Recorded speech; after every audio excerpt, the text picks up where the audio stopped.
күн достар, бүгін сіздерге миновазиннің пайдасы туралы айтып кететін боламын. Бұл миновазин үйімізде табылғанымен оны қалай қайда қолданатынымызды білмей жатамыз.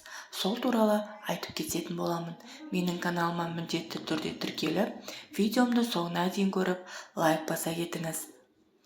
Суық тиіп, жөтел мазаласа, денеңізді миновазинмен сүртіңіз.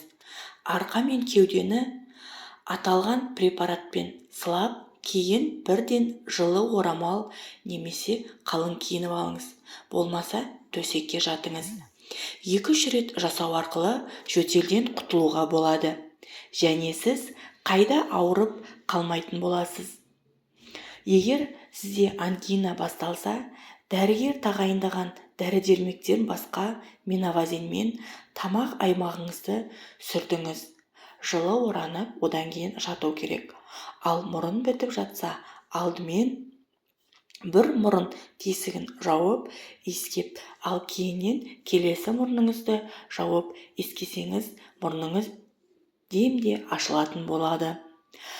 Келесі радикулит кезінде мойынды желке тұсын омыртқаны майлаңыз. Бұл дертіңізге айтарлықтай жеңілдетеді.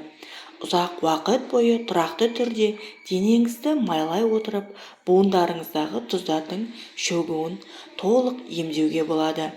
Және жүрек ауырғанда, бас ауырған, тіс ауырғаны мазаласа, және